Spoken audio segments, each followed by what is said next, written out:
SM Live। ও গো চাঁদ তুমি বলে দাও আমার নবী যে কোথায়।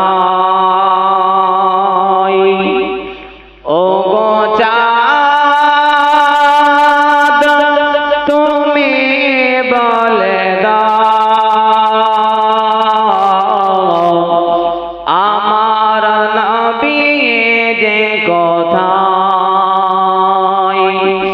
কোথায় গেলে পাব নবীকে, কোথায় গেলে পাব নবীকে, পাক নবী যে রওজায়। ও গো চাঁদ তুমি বলে দাও আমার নবী যে কোথায়। আকাশের তারকারা মিটে মিটে চায় নবীর আলোয় তারা নিজেকে হারায়। আকাশের তারকারা মিটে মিটে চায় নবীর আলোয় তারা নিজেকে হারায়। ও গো চাঁদ তুমি বলে দাও আমার নবী যে কোথায়। কোথায় গেলে পাব নবীকে, কোথায় গেলে পাব নবীকে, পাক নবী যে রওজায়। ও গো চাঁদ তুমি বলে দাও আমার নবী যে কোথায়। আল্লাহুম্মা সাল্লি আলা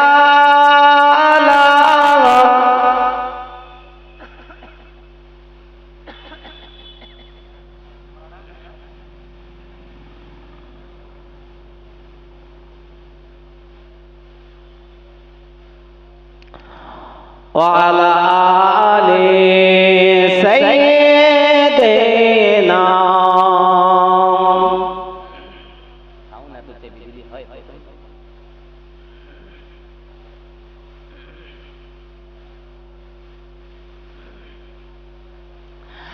লাখো লাখো হাজিরা হজ পাকে যায় আল্লাহর কাবাকে তারা জড়িয়ে কয়।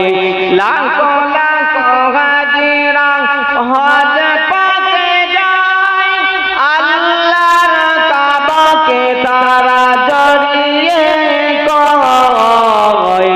ও গো কাবা তুমি বলে দাও আমার নবী যে কোথায়। ও গো কাবা তুমি বলে দাও আমার নবী যে কোথায়। কোথায় গেলে পাব নবীকে, কোথায় গেলে পাব নবীকে, পাক নবী যে রওজায়। ও গো চাঁদ তুমি বলে দাও আমার নবী যে কোথায়। আল্লাহুম্মা সাল্লি আলা সাইয়্যিদিনা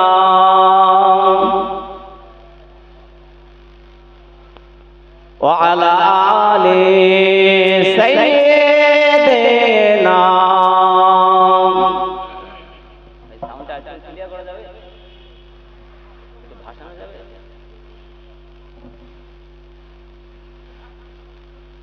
मेरे आँखों के पुतली में जलवा मोहम्मद का, मेरे दिल की आईना में नक्शा है मोहम्मद का। कोई जन्नत में जाएगा, कोई दोज़ख में पहुंचेगा।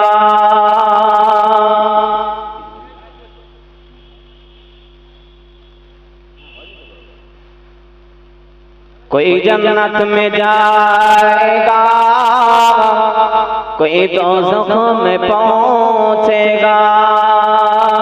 मदीने की तरफ दौड़ेगा दीवाना मोहम्मद का। अल्लाहुम्मा सल्ली अला।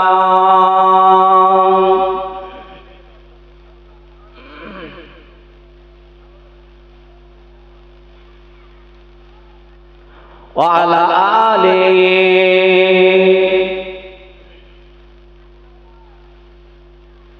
तौहीदी का डंका आलम में बजवा दिया कमली वाले ने। तौहीदी का डंका आलम में बजवा दिया कमली वाले ने।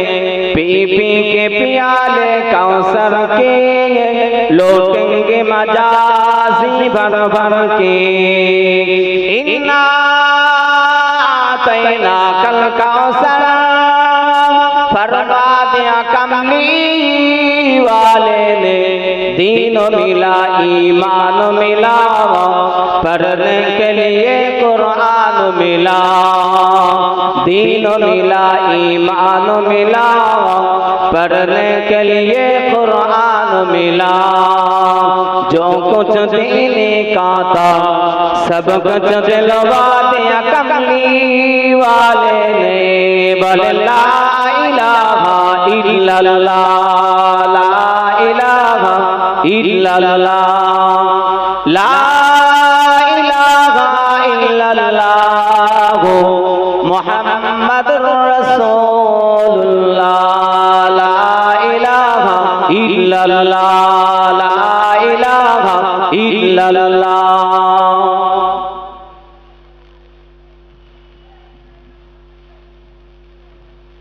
हस्बी रब्बी जल्लल्लाह माफी क़ल्बी गैरुल्लाह। हस्बी रब्बी जल्लल्लाह माफी क़ल्बी गैरुल्लाह। नूर मोहम्मद सल्लल्लाह हक़ ला इलाहा इल्लल्लाह, ला इलाहा इल्लल्लाह, ला इलाहा इल्लल्लाह, ला इलाहा इल्लल्लाह, ला इलाहा इल्लल्लाह मुहम्मदुर रसूलुल्लाह। अल्लाहुम्मा सल्ली अला सय्यिदिना।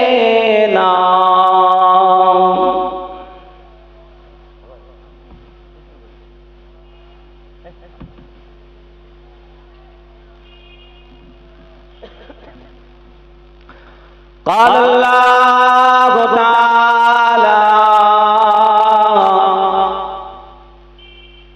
फ़ी कलामिहिल मजीद वल फ़ुरक़ानिल हमीद।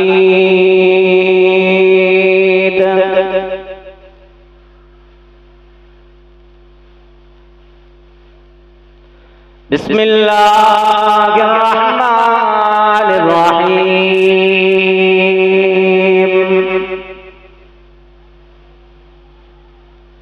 वलनबलुवन्नकुम बिशैइन मिनल खौफि वल जूअ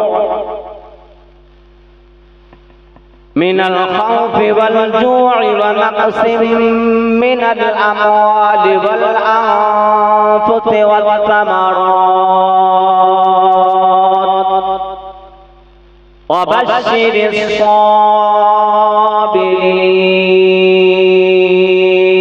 الصابرين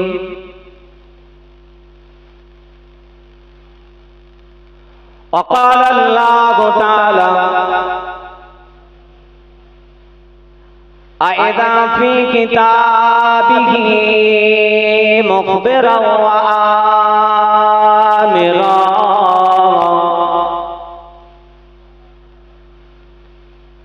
بسم الله الرحمن الرحيم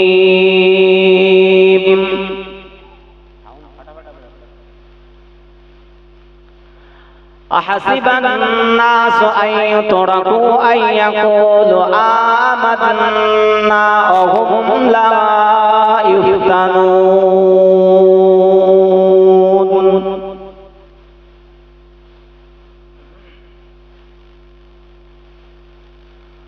قال رسول الله صلى الله عليه وسلم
قال رسول الله صلى الله عليه وسلم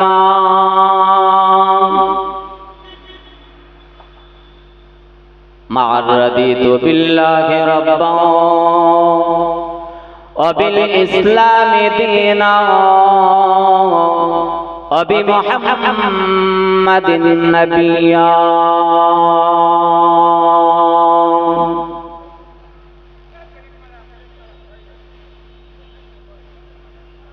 وقال رسول الله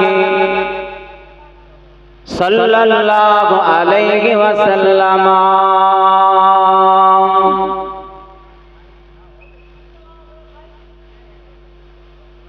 من أحب سنتي فقد أحبني ومن أحبني كان معي في الجنة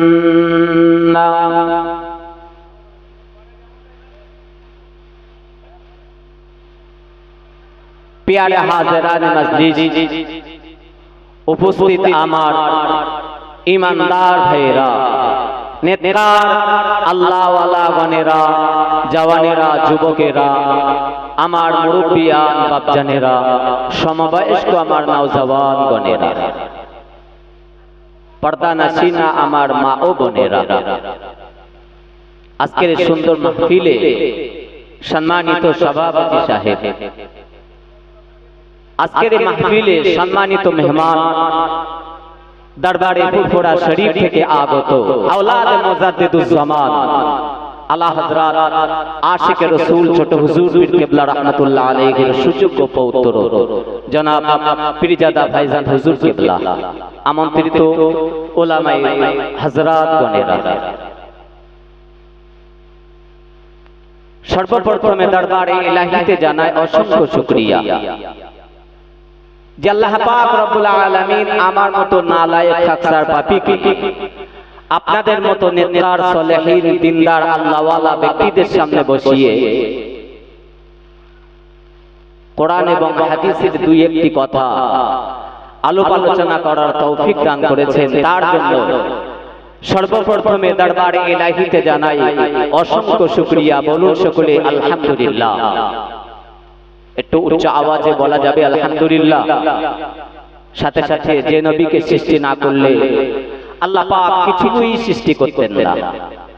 হাদিসে কুরসির ভিতরে আছে লাউলা কালামা খালাকতুল আখলাক, আল্লাহ নিজেই বলেছেন আমি আল্লাহ যদি আমার হাবিবকে যদি সেজন না করতাম, সৃষ্টি না করতাম, কখনো আমি আল্লাহ আসমান জমিন পাহাড় পর্বত নদ নদী তরুলতা কীটপতঙ্গ এমনকি আমি আল্লাহ আমার আরশে আজিম পর্যন্ত বানাতাম না। সেই রাসূল পাক সাল্লাল্লাহু আলাইহি ওয়াসাল্লামের উম্মত করে আল্লাহ আপনাকে আমাকে এই দুনিয়ার জমিনে ধরার ধামে পাঠিয়েছেন। তার জন্য রাসূলের প্রতি লক্ষ কোটি দরুদ এবং সালাম। বলুন সকলে সাল্লাল্লাহু আলাইহি ওয়াসাল্লাম। ভাইরা আমার, আমি বাইরের কোন মেহমান নই, আমি আপনাদের এলাকারই সন্তান। অপরিচিত মুখ আমি নই, পরিচিত মুখ, কিন্তু ক্ষেত্র বিশেষ হয়তো নতুন আপনাদের মাঝে। আমার পরিচয় পরিচিতি অনেকে হয়তো জানে, অনেকে জানেন না। আমি বিশেষত আজকের এই জলসার কমিটি ভাইরা যারা আছেন, ভলেন্টিয়ার ভাইদের কাছে আমি আন্তরিক অনুরোধ করব। আমি আসার পথে দেখলাম দোকানে বেশ ভালোই ভিড় জমে আছে। ভাই এত পয়সা খরচা করে মাহফিল দিয়েছেন, আর যদি মাহফিলে মানুষ না আসে তাহলে এই মাহফিল দোবার চাইতে মনে খারাপ নেবেন না। এই মাহফিল দোবার চাইতে আমার সঙ্গে কথা বলতে হবে, না দেওয়াটাই উত্তম। যদি আমি মাহফিল দিয়ে যদি জাহান্নামের খোরাক হই, আমি সকল ভলেন্টিয়ার্স ভাইদের বলবো আপনারা ওই বাজার থেকে মানুষ যুবক শ্রেণী ভাইদেরকে আহ্বান করে তাদের কাছে অনুনয় বিনয় করে মাহফিলের ভিতরে প্রবেশ করা, মাহফিলের সৌন্দর্য বজায় রাখুন। আল্লাহ আমাদের তৌফিক দান করেন। বলুন সকলে আল্লাহুম্মা আমিন। একটু উচ্চ আওয়াজে বলুন আল্লাহুম্মা আমিন। ভাই যে কটা মানুষ আমরা বসেছি একটু আগের দিকে আসবেন, তাহলে দুই আটটি কথা বলতে ভালো হবে। আর একেবারে যদি একলা সেই গোলে এসে যদি আমি একলাই বল ঘুরিয়ে যদি গোলের ভিতরে মারি, তো ও খেলার কোনো মর্যাদা থাকে? একটু কথা বলেন, কোনো মর্যাদা থাকে না। যে কজন মানুষ আমরা এখানে এসেছি একটু দয়া করে সামনে আসুন, একটু সামনে আসুন, তাহলে দুই একটি কথা বলতেও ভালো লাগবে, আপনাদের শুনতেও ভালো লাগবে। যতক্ষণ টাইম আমার জন্য বাধা হয়েছে আমি ইনশাআল্লাহ চেষ্টা করব কোরআন এবং হাদিসের মাপকাঠির উপরে দাঁড়িয়ে আপনাদের মাঝে কিছু কথা, নতুন কিছু কথা উপস্থাপন করার জন্য। আল্লাহ সেই তৌফিক আতা দান করেন। বলুন সকলে আল্লাহুম্মা আমিন। একটু উচ্চ আওয়াজে প্রাণ খুলে মন উজাড় করে। ভাই সময় সম্পত্তি সবকিছু কেড়ে নিচ্ছে, বলো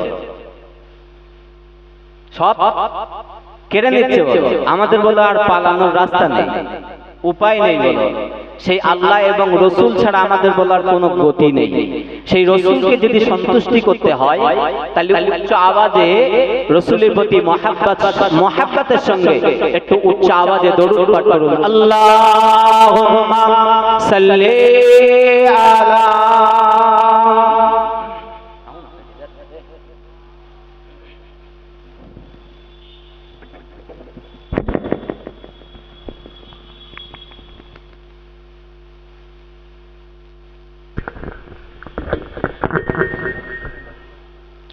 Allahumma salli ala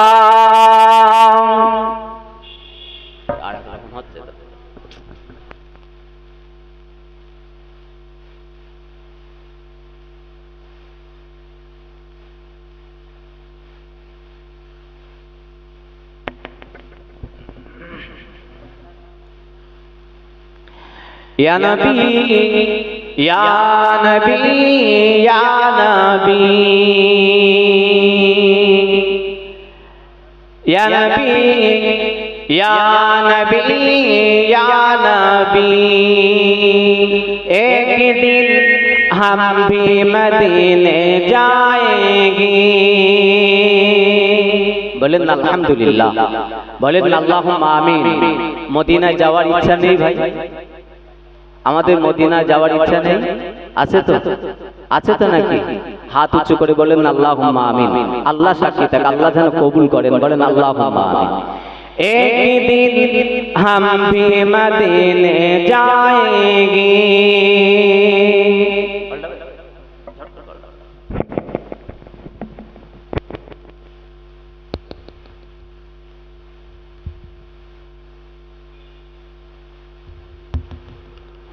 एक दिन हम भी मदीने जाएंगे,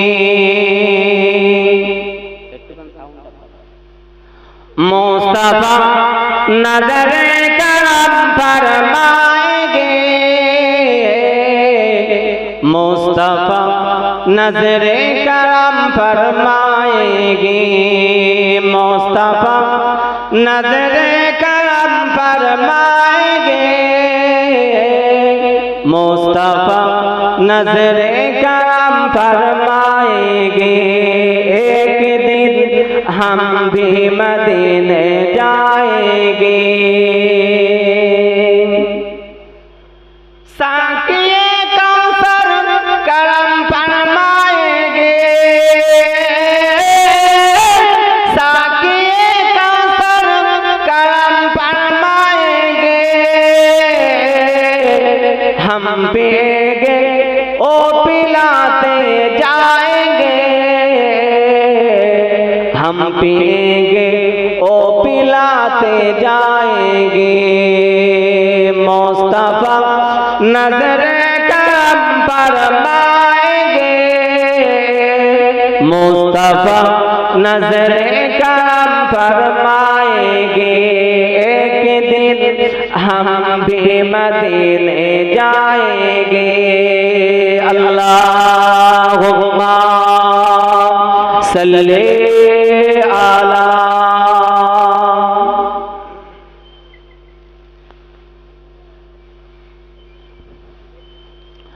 व अला आले सय्यिदना।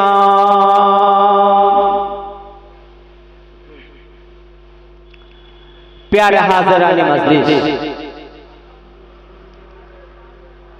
কোরআনে কারীম থেকে বিক্ষিপ্তভাবে ছোট ছোট দুটি আয়াতে কারিমা আপনাদের কাছে উপস্থাপন করেছি। অসংখ্য হাদিসের মধ্য হতে ছোট ছোট দুটি হাদিসের টুকরা আপনাদের কাছে উপস্থাপন করেছি। মহান আল্লাহ পাক রব্বুল আলামিন কোরআনে কারীমের ভিতরে জানিয়েছেন, আহসিবান নাসু আন ইউতরাকু আন ইয়াকুলু আমান্না ওয়া হুম লা ইফতানুন।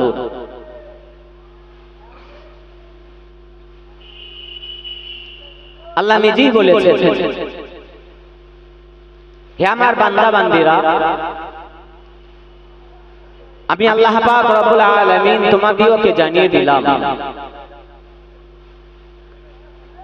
তোমরা যে মুখে বলছো যে আমরা ঈমান এনেছি, আমানতু বিল্লাহি ওয়া মালাইকাতিহি ওয়া কুতুবিহি ওয়া রাসূলিহি ওয়াল ইয়াউমিল আখির ওয়াল কদরি খাইরিহি ওয়া শাররিহি মিনাল্লাহি তাআলা ওয়াল বা'স বা'দাল মাউত। সাতটি জিনিসের উপরে আমরা ঈমান এনেছি। আমানতু বিল্লাহ, আমি সর্বপ্রথম ঈমান আনলাম আল্লাহর উপরে, ওয়া মালাইকাতিহি, এবং তার সমস্ত মালাইকা ফেরেশতাদের উপরে, ওয়া কুতুবিহি, এবং আসমানি সমূহ কিতাবের উপরে, ওয়া রাসূলিহি, এবং तमाम রাসূল পয়গম্বরদের উপরে, ওয়াল ইয়াউমিল আখির, এবং আখিরাতের উপরে, ওয়া শাররিহি মিনাল্লাহি তাআলা, খাইরিহি ওয়া শাররিহি মিনাল্লাহি তাআলা ওয়াল বা'স বা'দাল মাউত, এবং ভালো আর মন্দ, এক কথায় আমি আমার তাকদীরের উপরে, কিসমতের উপরে, বা'দাল মাউত, এবং মওতের উপরে আমরা ঈমান এনেছি। সাতটা জিনিসের উপরে ঈমান এনেছি। এই কথার পরিপ্রেক্ষিতে আল্লাহ কোরআনে জানিয়েছেন, বান্দা তোমরা যে মুখে বলছো যে আমরা ঈমান এনেছি, তোমাদের এই মুখের কথা শুনে তো আমি আল্লাহ আমার কাছে গ্যারান্টেড হবে না, গ্যারান্টেড হবে না। ভাই সচরাচর আমরা বুঝি এই মুহূর্তে স্কুলে ফাইনাল পরীক্ষা হচ্ছে, তাই তো নাকি?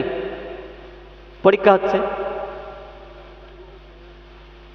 এখন ফাইনাল পরীক্ষার পরে ছেলেরা যখন পরীক্ষা দিয়ে আসছেন, আসার পরে গার্জিয়ানেরা জিজ্ঞাসা করেন, কোচি পরীক্ষা কেমন দিয়েছো?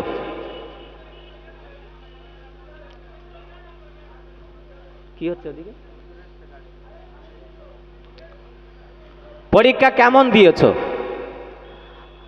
আমাদের বাচ্চা কাচ্চারা বা আমরাও যখন পড়াশোনা করতাম তখন আমরা একটাই উত্তর দিতাম, খুব ভালো লিখেছি, খুব ভালো অ্যান্সার করেছি।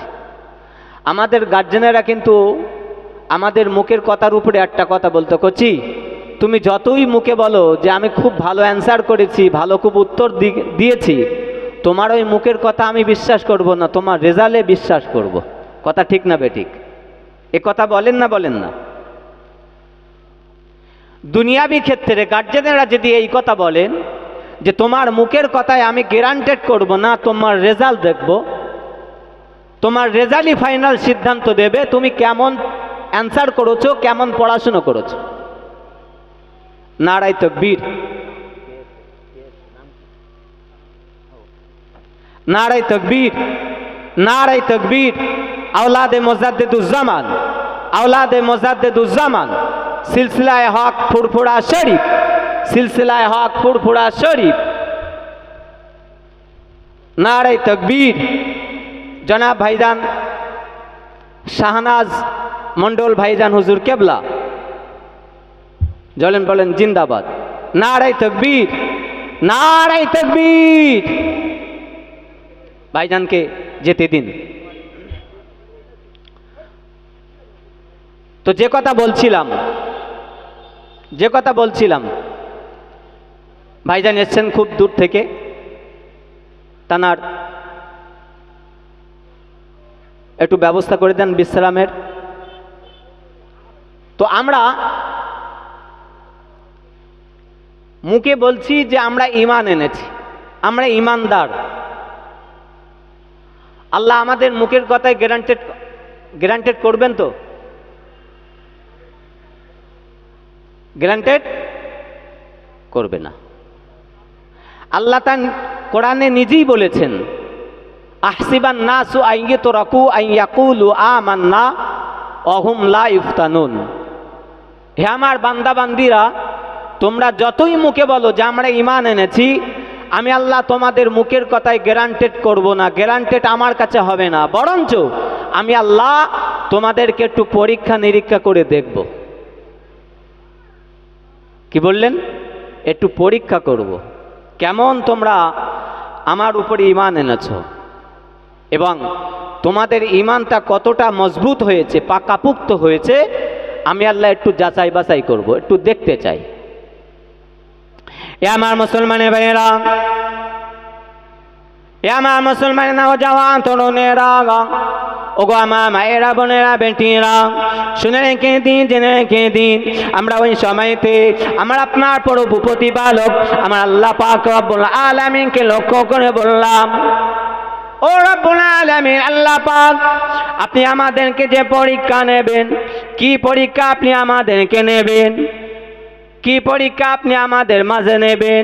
আমার আল্লাহ পাক রব্বুল আলামিন ওই সময়তে কোরআনের অন্য আয়াতে জানিয়ে দিয়েছেন, ওয়ালা নাবলুওয়ান্নাকুম বিশাইইম মিনাল খাউফি ওয়াল জু'i ওয়া নাকসিম মিনাল আমওয়ালি ওয়াল আনফুসি ওয়াস সামারাত ওয়া বাশশিরিস সাবিরিন।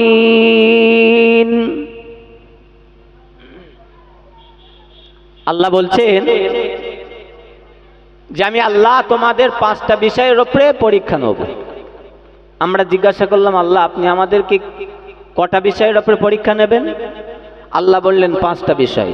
ওয়ালা নাবলুওয়ান্নাকুম বিশাইইম মিনাল খাউফ ওয়াল জু'i ওয়া নাকসিম মিনাল আমওয়ালি ওয়াল আনফুসি ওয়াস সামারাত ওয়া বাশশিরিস সাবিরিন। আহা, কি আল্লাহ পেয়েছি আমরা, কি ভাগ্যবান আমরা যে আল্লাহ পাকের একবার নাম নিলে আপনার আমার আমলনামায় আল্লাহ পাক রব্বুল আলামিন 40টা নেকি লিপিবদ্ধ করে দেন। জোরে বলুন সুবহানাল্লাহ, সুবহানাল্লাহ। কি আল্লাহ পেয়েছে সে আল্লাহ আপনাকে আমাকে কতটা ভালোবাসে, কতটা মহাব্বত করেন, কতটা পিয়ার করেন, একটুখানি খেয়াল করুন। আমরা আল্লাহর কাছে জিজ্ঞাসা করলাম, আল্লাহ আপনি আমাদেরকে কি পরীক্ষা নেবেন, কটা বিষয়ের উপরে পরীক্ষা নেবেন? আল্লাহ বললেন 5টা বিষয়ের উপরে। কি কি 5টা বিষয়? সেই 5টা বিষয়টা কি কি ভাই? সচরাচর দেখবেন আমার আপনার বাচ্চা কাচ্চারা যখন স্কুলে পাঠশালায় যায়, কলেজ ইউনিভার্সিটিতে যখন পড়াশোনা করে, খুব ভালো মেধাবী ছাত্র ছাড়া তারা দেখবেন মাস্টারদের কাছে অনুনয় বিনয় করে, স্যার সামনে ফাইনাল পরীক্ষা আসছে, এই এতটা মোটা বই, এই গোটা বই মুখস্থ করে রাখা তো সম্ভব না, তো ফাইনাল পরীক্ষায় কি কি প্রশ্ন আসবে তার কোনো তো ঠিক নেই, তো আপনি তো অনেক দিন মাস্টারি করছেন, আপনার অভিজ্ঞতা আছে, আপনি আমাদেরকে কিছু মানে ইম্পর্টিং কিছু প্রশ্ন দাগিয়ে দেন, আমরা সেইগুলো মুখস্থ করব, আর সম্ভবত তার থেকেই যেন প্রশ্নটা আসে। দেখবেন মাস্টারেরা অনেক সময় ওই দাগিয়ে দেয়, বইতে দাগ মেরে দেয়, এই প্রশ্ন, এই প্রশ্ন, এই প্রশ্ন, এই প্রশ্নগুলো তোমরা বেশি করে পড়াশোনা করবে, কারণ সম্ভবত এই প্রশ্নের মধ্যেই থেকেই বলো তোমাদের প্রশ্ন আসার সম্ভব না থাকে। তাহলে দুনিয়াবি ক্ষেত্রে একটা বাচ্চার ক্ষেত্রে যদি মাস্টারের কাছে এই সাজেশন নেয় যে কি প্রশ্ন আসতে পারে, তাহলে আল্লাহ তো আমাদের প্রতিপালক, আল্লাহ তো আমাদের রব, তিনি আমাদের খালিক, তিনি আমাদের মালিক, আর আমরা তানার গোলাম, আমরা তানার বান্দা। তিনি আমাদেরকে বড্ড মহাব্বত করে সৃষ্টি করেছেন এবং জাহান্নাম সৃষ্টি করেছেন, জান্নাতও সৃষ্টি করেছেন। আল্লাহ কোনোদিন ইচ্ছা করে চান না যে আমার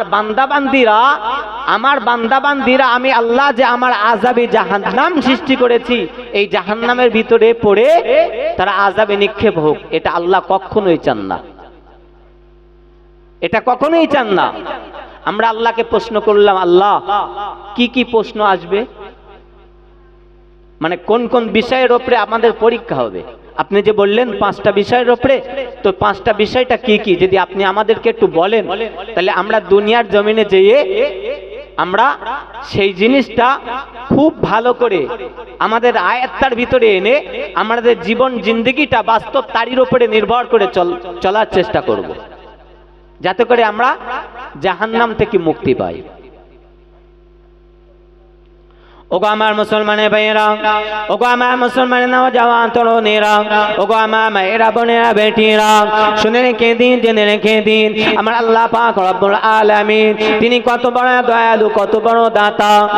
এই নবীর উম্মত উম্মতিরা, আমার আল্লাহ পাক রব্বুল আলামিন ওই সময়তে কোরআনের আয়াত নাযিল করে দিলেন, এ আমার বান্দা বান্দিরা, আমি আল্লাহ পাক রব্বুল আলামিন তোমাদেরকে বড্ড মহব্বত করে সৃষ্টি করেছি, তোমাদেরকে আমি আল্লাহ বড্ড মহব্বত করে সৃষ্টি করেছি। আমি আল্লাহ পাক কখনোই চাই না তোমরা আমার জাহান্নামে নিক্ষেপ হও, আমি আল্লাহ কখনোই চাই না তোমরা আমার জাহান্নামের ভিতরে আযাবে গণ্ডির ভিতরে পড়ে নিক্ষেপ হয়ে থাকো। আমি আল্লাহ পাক রব্বুল আলামিন এটা আমার জন্য শুভনীয় নয়, কারণ আমি আল্লাহ পাক রব্বুল আলামিন আমি আল্লাহ আমার নাম দিয়েছি রহমান, আমি আল্লাহ আমার নাম দিয়েছি রহিম। আমি আল্লাহ পাক রব্বুল আলামিন তোমাদেরকে বাঁচানোর জন্য আমি আল্লাহ নির্ধারণ করে দিলাম, ওয়ালা নাবলু আন্নাকুম বিশাইইম মিনাল খাউফি ওয়াল জুই ওয়া নাকসিম মিনাল আমওয়ালি ওয়াল আনফুসি ওয়াস সামারাত ওয়া বাশশিরিস সাবিরিন। আমার আল্লাহ পাক রব্বুল আলামিন স্পষ্টভাবে জানিয়ে দিলেন, এই আমার বান্দা বান্দিরা, আমি আল্লাহ পাক রব্বুল আলামিন তোমাদের জন্য যে 5টা বিষয় আমি আল্লাহ পরীক্ষা নেব, তার মধ্যে 1 নাম্বার হলো ভয়। আমি আল্লাহ তোমাদেরকে ভয় দিয়ে পরীক্ষা করব। ভয় ভয় ভয় দিয়ে আমি আল্লাহ একটু পরীক্ষা করব। ভয়টা বিভিন্ন দিক দিয়ে হতে পারে। ভাই আমাদের ভিতরে ভয় নেই? ভয় নেই? রাত্রে নিশুতি রাত্রে যখন রাস্তা দিয়ে একলা একলা হেঁটে যায়, পিছনে যদি কেউ একটু খসখসানি আওয়াজ পায়, তখন ঘাড় ঘুরিয়ে শুধু পিছন দিকে ফিরে তাকায়, এদিকে ওদিকে ঘুরে তাকায়, কি আসছে পেছন দিক দিয়ে। তার মানে কি অন্তরে ভয় আছে। আমার আল্লাহ পাক রব্বুল আলামিন বললেন, আমি আল্লাহ পাক রব্বুল আলামিন সর্বপ্রথমে আমি আল্লাহ তোমাদেরকে ভয় দিয়ে পরীক্ষা করব। এই আমার বান্দা বান্দিরা, আমি আল্লাহ পাক রব্বুল আলামিন দ্বিতীয় নাম্বার হলো আমি আল্লাহ পাক রব্বুল আলামিন তোমাদেরকে ক্ষুধা দিয়ে আমি আল্লাহ পরীক্ষা করব। আমাদের ক্ষুধা লাগে না লাগে না? ক্ষুধা লাগে। আমার আল্লাহ পাক রব্বুল আলামিন তৃতীয় নম্বরে বললেন, হে আমার বান্দা বান্দিরা, আমি আল্লাহ পাক রব্বুল আলামিন তোমাদের মৃত্যু সময় সম্পদ দিয়ে আমি আল্লাহ পরীক্ষা করব। তোমাদের জমি জায়গা দিয়ে আমি আল্লাহ পরীক্ষা করব। তারপরে তোমাদের আওলাদ পাতি দিয়ে আমি আল্লাহ পরীক্ষা করব। তারপরে আমি আল্লাহ পাক রব্বুল আলামিন সর্বশেষ যে পরীক্ষাটি নেব, ওই পরীক্ষাটি নাম হলো ধৈর্য।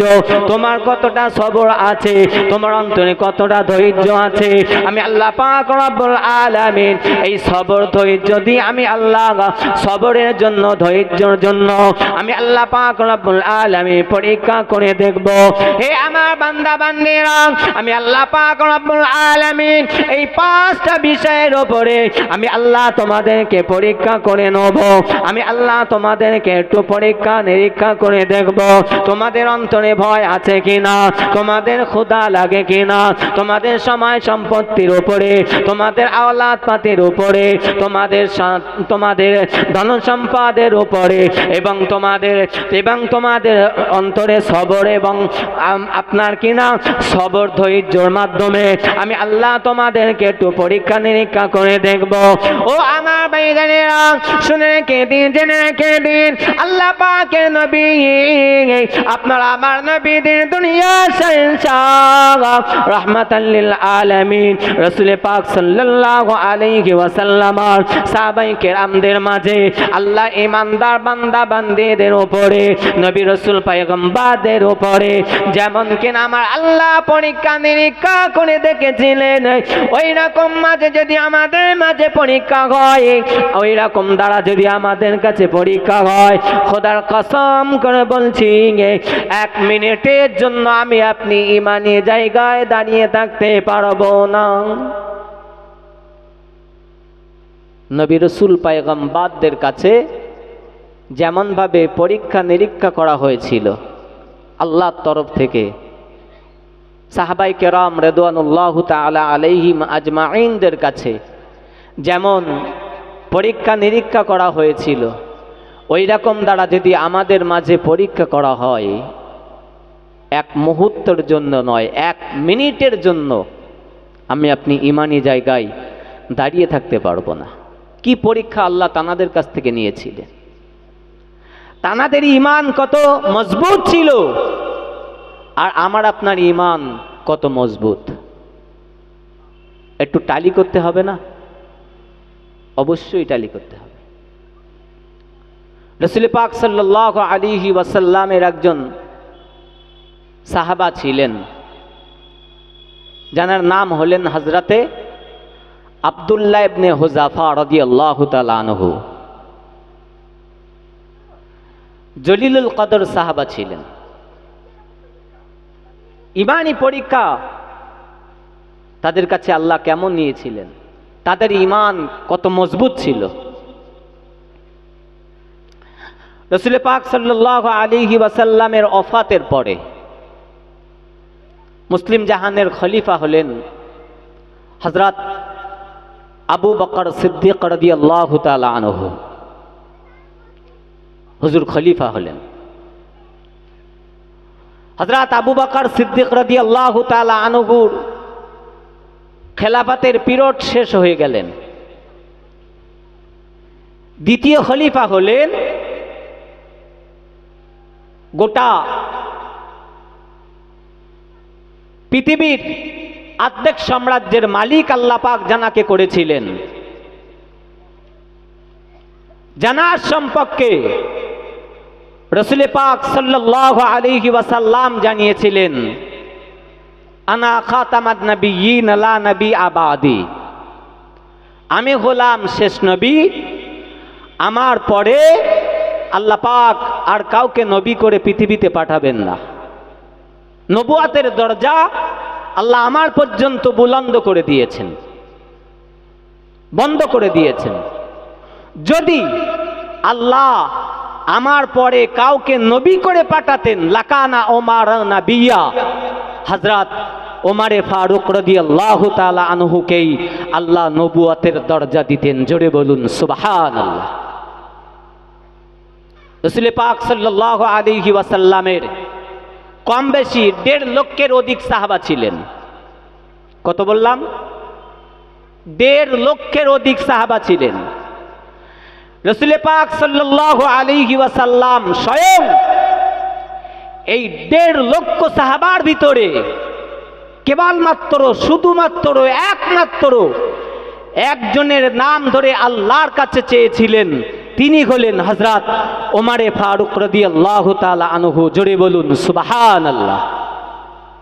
সেই হযরত ওমরে ফারুক রাদিয়াল্লাহু তাআলা আনহু খেলাফতের জামানা আসলেন, মুসলিম জাহানের দ্বিতীয় খলিফা হলেন।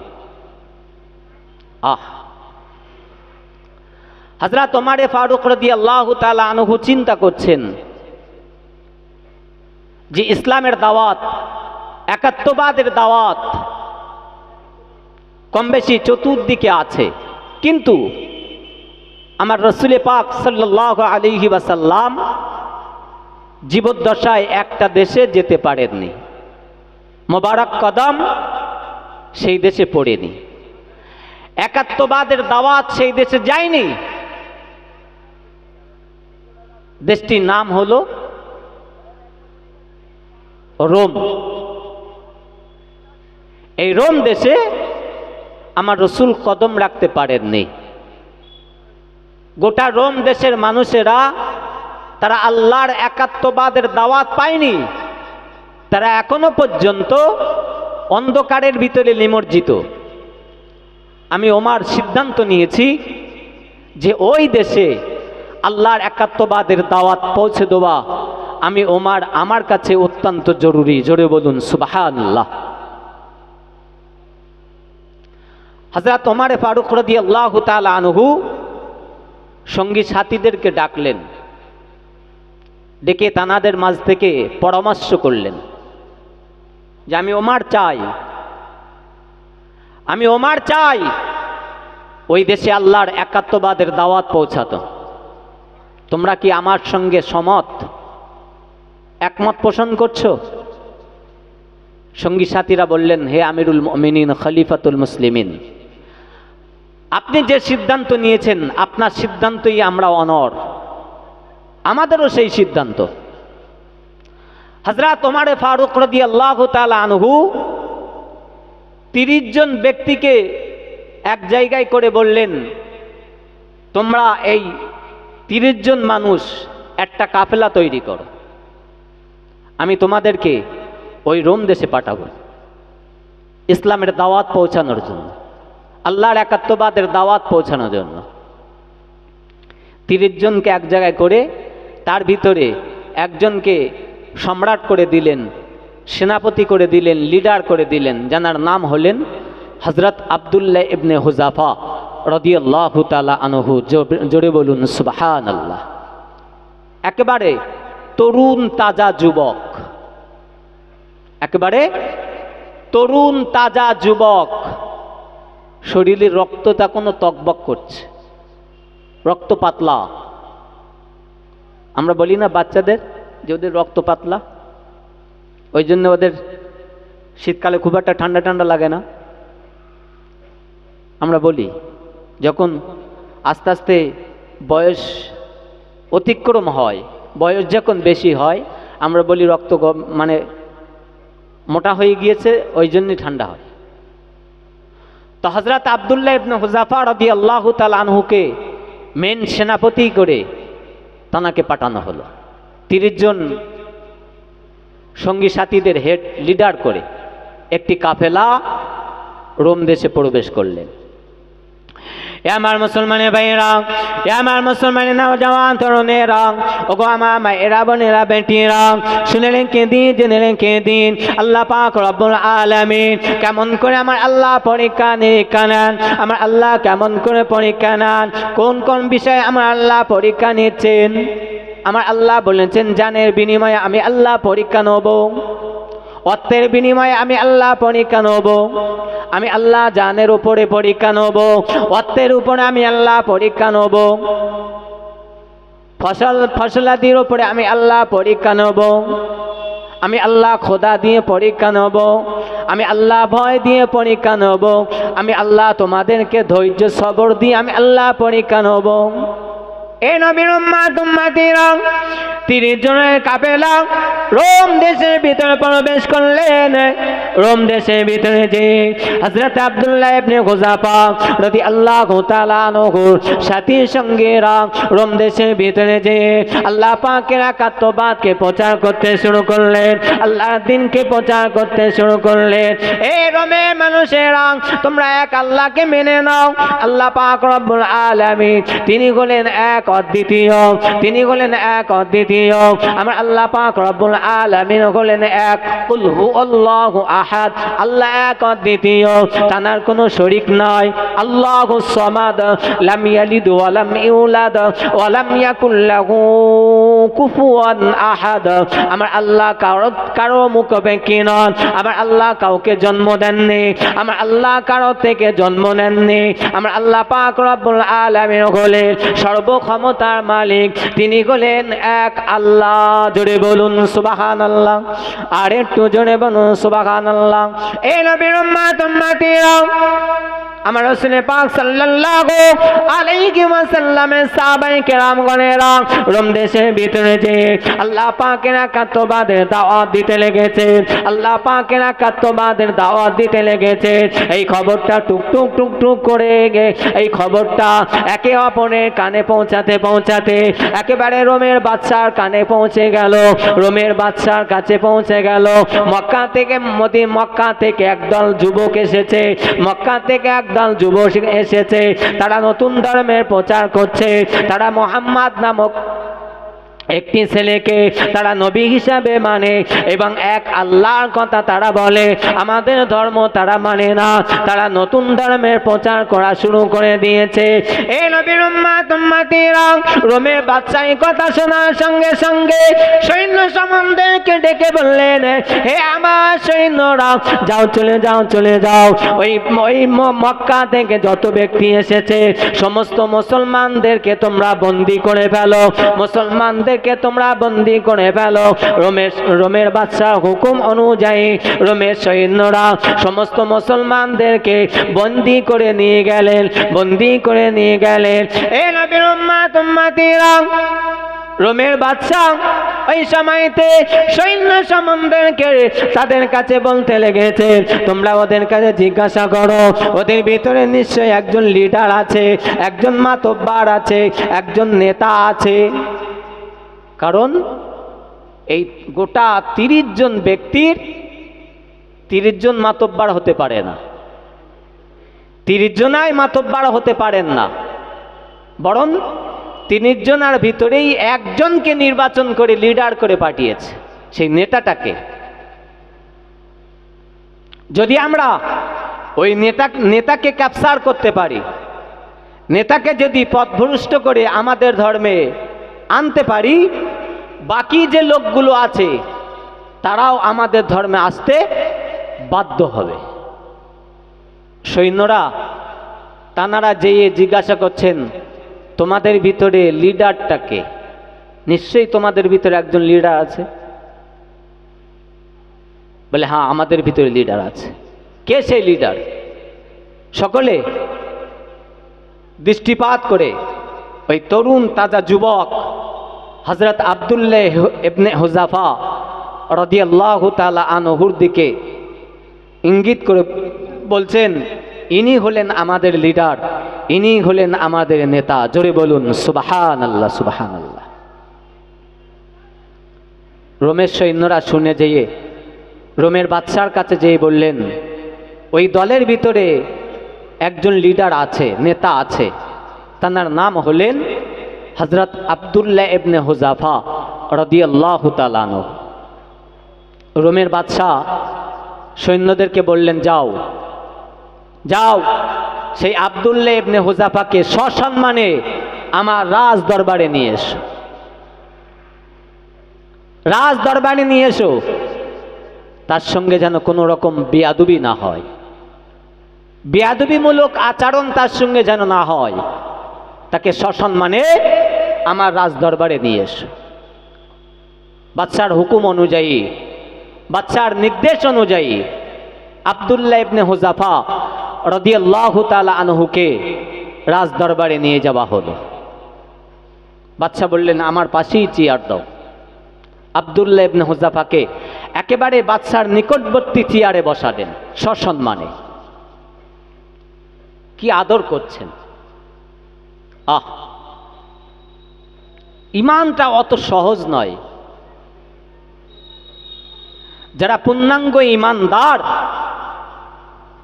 তাদের কাছে গোটা দুনিয়াটা হলো তো একটা তুচ্ছ, গোটা দুনিয়াটা হলো একটা ময়লার আবর্জনা জায়গা। প্রকৃতপক্ষে যারা আল্লাহর মুমিন বান্দা হন, ইমানদার বান্দা হন তাদের কাছে। কারণ রাসূল পাক সাল্লাল্লাহু আলাইহি ওয়াসাল্লাম সোনার জবানে ইরশাদ করেছেন, আদ-দুনিয়া ও মাজরাতুল আখিরাহ, দুনিয়াটা হলো আখিরাতের পুঁজি সঞ্চয়ের জায়গা, ক্ষেত সমাতুল্য। আখিরাতের, আমি আপনি যে আখিরাতে যাব, এই আখিরাতের পুঁজি এই দুনিয়া থেকে সঞ্চয় আমাকে আপনাকে করে যেতে হবে। প্যার হাজিরিন, হযরত আব্দুল্লাহ ইবনে হুযাফা রাদিয়াল্লাহু তাআলা আনহুকে পাশের চেয়ারে বসানো হলো। বাদশা বলছেন, তোমার নাম কি বাবু? বলছেন, আমার নাম হলো হযরত আব্দুল্লাহ ইবনে হুযাফা রাদিয়াল্লাহু তাআলা আনহু। জোরে বলুন সুবহানাল্লাহ। বাদশা শুনে বললেন আব্দুল্লাহ। আব্দুল্লাহ বলে সম্বোধন করতে লাগলেন। বললেন আব্দুল্লাহ, তুমি তো এখন তরুণ তাজা যুবক, শুনেছি নাকি মক্কায় একজন পাগলের আবির্ভাব হয়েছে। নাউজুবিল্লাহি মিন যালিক, আস্তাগফিরুল্লাহ আল আযীম। বলুন সকলে আস্তাগফিরুল্লাহ। বলছেন মক্কার জমিনে শুনেছি একজন পাগলের আবির্ভাব ঘটেছে। সে নাকি নিজেকে নবী বলে দাবি করছে, সে নাকি আমাদের ধর্মকে তুচ্ছ করছে আর নতুন একটি ধর্মের প্রচার শুরু করে দিয়েছে। তুমি সেই মুহাম্মাদের অনুগামী, সেই পাগলের অনুসারী হয়েছ? তুমি তো এখন তাজা তরুণ যুবক, তোমার গায়ে তো এখন রক্ত টকবক করে ফুটছে। তুমি এইরকম একজন তাজা তরুণ যুবক হয়ে ওই রকম একজন পাগল মুহাম্মাদের কথাকে তুমি মেনে নিলে? হে আব্দুল্লাহ, আমি রোমের বাদশা বলছি, তোমাকে আমি হুকুম করছি, তুমি যদি তোমার সেই মুহাম্মাদের কাছ থেকে পিছিয়ে আসো।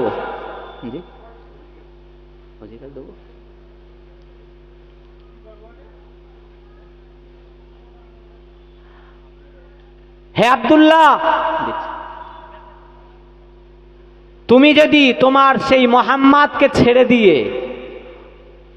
এবং মুহাম্মাদের ধর্ম ইসলামকে যদি বর্জন করতে পারো, তোমার জন্য আমার একটা অফার রয়েছে। কি অফার? অফারটি হলো, আমি এই বিশাল সাম্রাজ্যের মালিক, গোটা রোম সাম্রাজ্য আমার ইন্ধনেই চলে। আমি এই রাজ দরবারে বসে ওয়াদা করছি, অঙ্গীকারবদ্ধ হচ্ছি, তুমি যদি মুহাম্মাদকে তোমার অন্তর থেকে মুছে ফেলতে পারো, মুহাম্মাদের প্রচালিত ধর্মকে যদি মুছে দিতে পারো এবং আমার ধর্ম খ্রিস্ট, এই খ্রিস্ট ধর্মকে যদি তুমি গ্রহণ করতে পারো, গোটা সাম্রাজ্যের অর্ধেক সাম্রাজ্য তোমার নামে আমি লিখে দেব। আব্দুল্লাহ ইবনে হুযাফা রাদিয়াল্লাহু তাআলা আনহু কোনো জবাব দিলেন না, কোনো জবাব দিলেন না।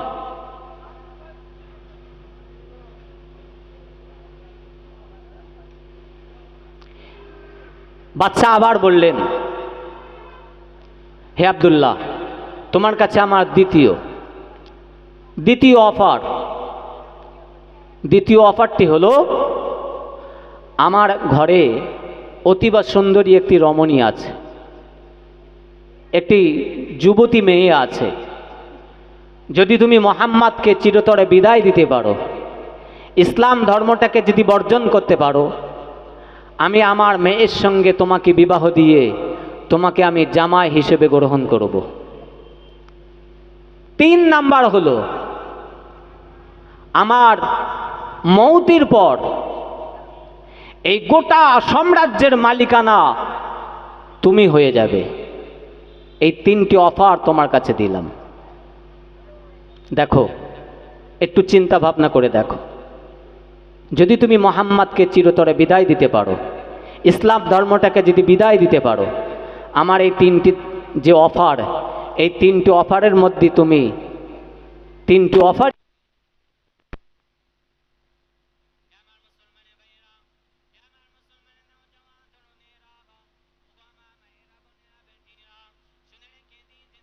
দিন আমার আল্লাহ পাক রব্বুল আলামিন কোরআনে কারীমের ভিতরে আমার আল্লাহ স্পষ্ট করে জানিয়ে দিয়েছেন, ইন্নাল্লাহা আশতারা মিনাল মুমিনিনা আনফুসাহুম ওয়া আমওয়ালাহুম বিআন্না লাহুমুল জান্নাহ ইউকাতিলুনা ফি সাবিলিল্লাহি ফায়াকতুলুনা ওয়া ইউকতালুন।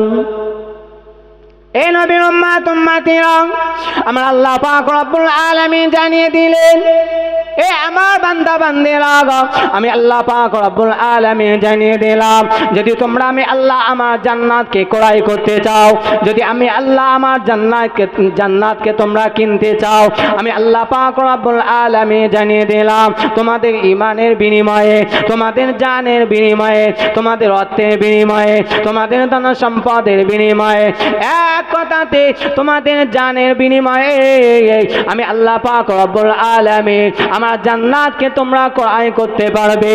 তা নচেত তার আগে নয়। আমার আল্লাহ পাক রব্বুল আলামিন কোরআনে কারিমের ভিতরে জানিয়ে দিয়েছেন, আমি আল্লাহ পাক রব্বুল আলামিন আমার জান্নাতকে তোমরা জানের বিনিময়ে আমি আল্লাহ আমার কাছ থেকে তোমরা ক্রয় করে নিতে পারবে। এই নবীর উম্মত উম্মতিরা, আপনারা আমার নবী নবী দয়ার নবী রাহমাতাল লিল আলামিনের প্রিয় সাহাবা হযরত আব্দুল্লাহ ইবনে হুযাফা রাদিয়াল্লাহু তাআলা আনহু এই কথা শোনার সঙ্গে সঙ্গে চেয়ার ছেড়ে উঠে দাঁড়িয়ে পড়লেন, সিংহের মতো গর্জন করে উঠলেন, সিংহের মতো গর্জন করে উঠে রোমের বাদশার দিকে তাকিয়ে বললেন, এ রোমের বাদশা, তোমার এত বড় দুঃসাহস কে দিয়েছে? তোমার এত বড় সাহস কে দিয়েছে? তুমি আমার কাছ থেকে ঈমান ক্রয় করতে চাও, তুমি আমার কাছ থেকে ঈমানকে ছিনিয়ে নিতে চাও? এ রোমের বাদশা, শুনে রেখে দাও, জেনে রেখে দাও, না না না, আমি আমার ঈমানের বিনিময়ে, আমি আমার জানের বিনিময়ে আমি আল্লাহ পাক রব্বুল আলামিন জান্নাতকে ক্রয় করে নিয়েছি। আমি আল্লাহ আমার আল্লাহর জান্নাতকে আমি ক্রয় করেছি। এ রোমের বাদশা, একবার যা বলেছো বলেছো, আর দ্বিতীয়বারের জন্য যেন আমার সামনে এই কথা বলবে না। আমি আব্দুল্লাহ ইবনে হুযাফা তোমার কাছে বলতে চাই, তুমি আমার রোম সাম্রাজ্য কেন, তুমি তোমার মেয়ে কেন, গোটা রোম সাম্রাজ্য কেন? আমি আব্দুল্লাহ ইবনে হুযাফা জানিয়ে দিলাম, তাম পৃথিবীর সম্পদ যদি আমি আব্দুল্লাহ ইবনে হুযাফা নামে লিপিবদ্ধ করে দাও, আমি আব্দুল্লাহ ইবনে হুযাফা এক মুহূর্তের জন্য, এক সেকেন্ডের জন্য আমি আমার ঈমানি জায়গাটা ত্যাগ করব না। জোরে বলুন সুবহানাল্লাহ, আর একটু জোরে বলুন সুবহানাল্লাহ। আব্দুল্লাহ ইবনে হুযাফার যে হুঙ্কার ছাড়লেন, গোটা রাজ দরবার থমথমা হয়ে গিয়েছে, একেবারে নিস্তব্ধ হয়ে গিয়েছে। যেন মনে হয় রাজ দরবারে যেন ভূমিকম্প সৃষ্টি হয়ে গেছে। গোটা রাজ দরবারের মানুষেরা, মন্ত্রী মহোদয়গণেরা চিন্তা করছেন যে এই রোম দেশের মানুষের সাহসে কুলায় না যে বাদশার সম্মুখে তার মুখের ওপরে কথা বলার এত দুঃসাহস তাদের ভিতরে নেই। আর এই তরুণ তাজা যুবক আব্দুল্লাহ ইবনে হুযাফা সেই বাদশার সম্মুখে সিংহের মতো গর্জন করে উঠলেন। আমরা কি বাস্তব দেখছি না স্বপ্ন দেখছি? গোটা রাজ দরবার থমথম হয়ে গিয়েছে। পেয়ারা হাজিরিন, ইমানি পাওয়ার একটা আলাদা জিনিস, ইমানি জজবা। দেখেননি আপনারা আমার নবী যে কালিমা লিপ্ত করতে চেয়েছিলেন, ইসলামের চরম দুশ্মন, নবীর চরম দুশ্মন, আমাদেরই ভারতবর্ষের একজন নাগরিক যে মহিলা নূপুর শর্মা, নূপুর শর্মা আপনার আমার নবীর চরিত্রের উপরে কলঙ্কিত করতে চেয়েছিলেন। গোটা মুসলিম সমাজ তাদের ইমানি জজবায়, ইমানি পাওয়ারে, ইমানি ক্ষমতায় বিক্ষোভ আন্দোলন করতে বাধ্য হয়েছে। এমন আন্দোলন করেছেন, নূপুর শর্মাকে অল্প দিনের জন্য হলেও তানার সেই পদ থেকে বহিষ্কার করা হয়েছিল। ইমানি ক্ষমতা একটা আলাদা জিনিস।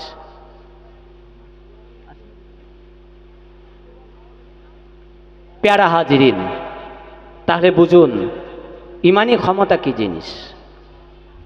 হযরত আব্দুল্লাহ ইবনে হুযাফা রাদিয়াল্লাহু তাআলা আনহু যখন সিংহের মতো গর্জন করে উঠলেন, সিংহের মতো গর্জন করে উঠে রোমের বাদশাকে যখন এই কথা বললেন, এ নবীর উম্মতেরা, রোমের বাচ্চা রাগান্বিত হয়ে গেল, গোটা শরীরটা ককবক করে উঠে গেল, গোটা শরীরটা যেন রাগে গড়গড় করতে লেগেছে, চোখ দুটো যেন লাল হয়ে গিয়েছে, চক্ষুর অঙ্গ হয়ে গিয়েছে, রক্তরঞ্জিত হয়ে গিয়েছে। রোমের বাদশা রাজ দরবার ছেড়ে পালিয়ে গেলেন, রোমের বাদশা রাজ দরবার ছেড়ে পালিয়ে গেলেন। সৈন্যদেরকে বললেন, আব্দুল্লাহ ইবনে হুযাফাকে জেলের ভেতরে বন্দী করে ফেলো। এ আমার সৈন্যরা, আব্দুল্লাহ ইবনে হুযাফাকে কোনো খাবার পানি কিছুই দেবে না। আমি দেখতে চাই মুসলমানদের ইমানি কত পাওয়ার, মুসলমানদের ইমানি কত ক্ষমতা, আমি রোমের বাচ্চা একটু দেখতে চাই। এ নবীর উম্মতেরা, কিতাবের ভিতরে বর্ণনা এসেছে হযরত আব্দুল্লাহ ইবনে হুযাফা রাদিয়াল্লাহু তাআলা আনহুকে 21 দিন পর্যন্ত কোনো খানা পানি কিছুই দেওয়া হয়নি। আব্দুল্লাহ ইবনে হুযাফা রাদিয়াল্লাহু তাআলা আনহুকে 21 দিন পর্যন্ত কোনো খানা পানি কিছুই দেওয়া হয়নি। জেলখানার যে ডাক্তার ছিলেন, বাচ্চা তানাকে হুকুম করে দিয়েছিলেন আব্দুল্লাহ দিকে নজর রাখবে, আব্দুল্লাহ দিকে খেয়াল রাখবে, আব্দুল্লাহ যেন মারাত্মক ধরনের কোনো ক্ষতি না হয়ে যায়, আব্দুল্লাহ যেন মারা না যায়, আব্দুল্লাহ যেন মারা না যায়। এই খবরদার আব্দুল্লাহর প্রতি কর্ণপাত করে রাখবে, আব্দুল্লাহর প্রতি নজর রাখবে। এ নবীর উম্মতেরা, আপনারা আবার নবী, নূর নবী, দয়ার নবী, রাহমাতাল লিল আলামিন প্রিয় সাহাবা হযরত আব্দুল্লাহ ইবনে হুযাফা রাদিয়াল্লাহু তাআলা আনহুকে 21 দিন কোনো খানা পানি কিছুই দেওয়া হয় না। আস্তে আস্তে আস্তে আস্তে শরীরখানা দুর্বল হতে লেগেছে, শরীরখানা দুর্বল হতে লেগেছে, শরীরের কোনো বল শক্তি নাই। ডাক্তার একদিন জেলখানার ভিতরে গিয়ে দেখলেন হযরত আব্দুল্লাহ ইবনে হুযাফা রাদিয়াল্লাহু তাআলা আনহু জেলখানা মেজের উপরে শুয়ে রয়েছে। আব্দুল্লাহ ইবনে হুযাফা রাদিয়াল্লাহু তাআলা আনহু জেলখানার মেজের উপরে শুয়ে রয়েছে। আব্দুল্লাহ ইবনে হুযাফার হাতও নড়ে না, পাও নড়ে না, গোটা দেহের অঙ্গ প্রত্যঙ্গ কিছুই নড়ে না। আব্দুল্লাহ ইবনে হুযাফা ভালোভাবে কথা বলতে পারেন না, ভালোভাবে কথা বলতে পারেন না। ডাক্তার এই অবস্থা দেখে জেলখানা থেকে বেরিয়ে ছুটলেন, রাজ দরবারে গিয়ে হাজির হয়ে গেলেন। রাজ দরবারে যেয়ে বাদশার কাছে গিয়ে বললেন, বাদশা নামদার, বাদশা নাম্বার সর্বনাশ হয়ে গিয়েছে বাদশা। আব্দুল্লাহ ইবনে হুযাফার অবস্থা খুব শোচনীয়, আব্দুল্লাহ ইবনে হুযাফার অবস্থা খুব খারাপ, আব্দুল্লাহ ইবনে হুযাফার শরীরের কোনো অঙ্গ প্রত্যঙ্গ ধরে না। আব্দুল্লাহ ইবনে হুযাফা আর বেশি কথা বলতে পারেন না, আর বেশি কথা বলতে পারেন না। তার মনে হয় সময় হইতে সংক্ষেপ হয়ে গিয়েছে। বাচ্চা এই কথা শোনার সঙ্গে সঙ্গে জেলখানা ডাক্তারকে হুকুম করে দিলেন, এ আবার জেলখানা ডাক্তার, যাও যাও যাও, চলে যাও, আমি বাদশা হুকুম দিয়ে দিলাম, আজকের জন্য আব্দুল্লাহ ইবনে হুযাফার জন্য খানা পানির ব্যবস্থা করো, খানা পানির ব্যবস্থা করো।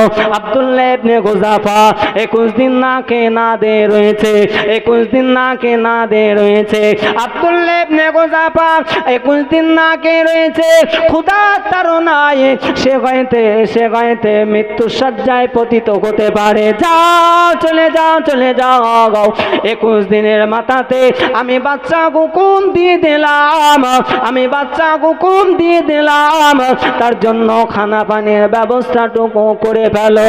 ডাক্তার এই সময়তে বলেছিলেন, কি খানা পানির ব্যবস্থা করব? রোমের বাদশা রোমের বাদশা গেলে কেতাবধারী মানুষ ছিলেন, তিনি ভালোভাবে জানেন মুসলমানদের শরীরের একটা পাওয়ার আলাদা, মুসলমানদের ইমানি শক্তির একটা পাওয়ার আলাদা। ওই সময়তে বাদশা হুকুম করে দিলেন, এ আমার জেলখানার ডাক্তার, যাও চলে যাও চলে যাও। আমি বাদশা হুকুম দিয়ে দিলাম, আব্দুল্লাহ ইবনে গুজাফার জন্য খানার ব্যবস্থা করো। কি খানার ব্যবস্থা করব বাদশা নামদার? আব্দুল্লাহ ইবনে গুজাফার জন্য শুকরের গোশতের ভুনা তৈরি করো, আর তার পানির সঙ্গে মদ মিশিয়ে দাও, মদ মিশ্রিত পানি তার সম্মুখে নিয়ে হাজির করো। কারণ জানে মুসলমানেরা যদি হারাম জিনিস ভক্ষণ করে, ইমানদারেরা যদি হারাম জিনিস ভক্ষণ করে, শরীরের তাকত যদি কমে যায়, ইমানি পাওয়ার যদি তার থাকে, ইমানি জজবা যদি তার থাকে, ইমানি ক্ষমতা যদি তার থাকে, ইমানি পাওয়ার যদি তার থাকে, ইমানি ক্ষমতা দুর্বল করার জন্য হারাম খাদ্য যদি তার ভিতরে একবার ঢুকে যায়, সেই ইমানি ক্ষমতা ইমানি পাওয়ারটা লোপ পেয়ে যাবে, দুর্বল হয়ে যাবে। ওই সময়তে বাদশা নামদা বললেন, যাও শুকরের গোশত ভুনা নিয়ে যাও, আর মদ মিশ্রিত পানি আব্দুল্লাহ ইবনে গুজাফার সম্মুখে নিয়ে হাজির করো। তাকে পরিষ্কার বলে দেবে, তোমার খাদ্যের মেনু হলি এইটা, যে শুকরের গোশতর ভুনা আর মদ মিশ্রিত পানি। তাকে কর্ণপাত করে দেবে, তাকে একটু শুনিয়ে দেবে, তাকে যথারীতি শুনিয়ে দেবে। কে বলছেন? রোমের বাদশা। মদ মিশ্রিত পানি আর শুকরের গোশতর ভুনা তার কাছে নিয়ে যাও। সে বড্ড ক্ষুধার্ত, বড্ড তৃষ্ণার্ত, পিপাসায় তার কলিজা ফেটে যাচ্ছে। সে ক্ষুধার্তারও নাই, তৃষ্ণার্তারও নাই, শুকরের গোশত ভুনা খেতে বাধ্য হবে এবং মদ মিশ্রিত পানি খেতে সে বাধ্য হবে। যাও তার কাছে নিয়ে যাও। তবে তার সামনে যখন খানা পৌঁছাবে, তাকে এই খবরটুকু জানিয়ে দেবে যে তোমার খাদ্য এই। ওগো আমার মুসলমানের ভাইয়েরা, ওগো আমার মুসলমানের নওজওয়ান তরুণেরা, ওগো আমার মায়েরা, বোনেরা, বেটিরা, আপনার আমার ইমান কি, আমার আপনার ইমানই কতটা ক্ষমতা, আর রাসূল পাক সাল্লাল্লাহু আলাইহি ওয়াসাল্লাম আর সাহাবায়ে কেরামদের ইমানই কতটা ক্ষমতা, তাদের ইমানি জজবা কতটা, তাদের ইমানি পাওয়ার কতটা, আর আমার আপনার ইমানি পাওয়ার কতটা, একটুখানি টালি করুন। বাচ্চা হুকুম অনুযায়ী ডাক্তার গোশতে ভুনা নিয়ে গেলেন, মদ মিশ্রিত পানি নিয়ে গেলেন। আব্দুল্লাহ ইবনে গুজাফার সম্মুখে গিয়ে হাজির হলেন। আব্দুল্লাহ ইবনে গুজাফাকে লক্ষ্য করে বলছেন, হে আব্দুল্লাহ ইবনে গুজাফা, দেখতে দেখতে দেখতে দেখতে আজ 21 দিন অতিবাহিত হতে চলল গো, আজ 21 দিন অতিবাহিত হতে চলল। তোমার সম্মুখে কোনো খাদ্য দেওয়া হয় নাই, তোমার সম্মুখে কোনো পানি দেওয়া হয় নাই। বড্ড ক্ষুধায়, বড্ড তৃষ্ণায় তুমি কষ্ট পাচ্ছ গো। বাচ্চা আজকের দিনেতে তোমার জন্য খাদ্যের ব্যবস্থা করে দিয়েছে। আব্দুল্লাহ ইবনে গুজাফা বললেন, কি খাদ্যের ব্যবস্থা করে দিয়েছে? জেলখানার ডাক্তার এই সময়তে বলেছিলেন, হে আব্দুল্লাহ ইবনে গুজাফা, তোমার জন্য শুকরের গোশতের ভুনা আনা হয়েছে আর মদ মিশ্রিত পানি আনা হয়েছে।